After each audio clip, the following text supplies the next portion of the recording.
उन्हें कहना कितने मिस्टर मारोगे, हर घर से मिस्टर निकलेगा। फुटपाथ तो उठ के इतने आए हैं, सानू कदा पार है किसी का। जीरो तो शुरू करने वाला बंदा कभी भी नहीं टिकता। मैदान भी अपना, प्लेयर भी अपने, जिथे दिल लाल भी है। ये रब सानू दिते सदा बादशाही रब दी। जो असीं अपने मूँह आखने कि रब ते बिलीव रखने वाला बंदा मरदा नहीं, ये टाइम ही रब ने लिया। ठीक है, तो इस टाइम भी रब का शुक्र अदा करो, क्योंकि अल्लाह के हुक्म तो बगैर पता नहीं हिलदा।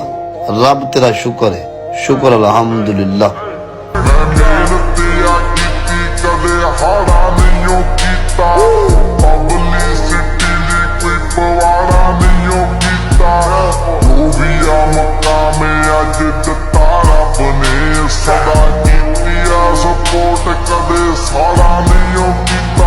बस इंशाल्लाह तुसी दुआएं करो, टाइम आवे बस, कोई रोला नहीं।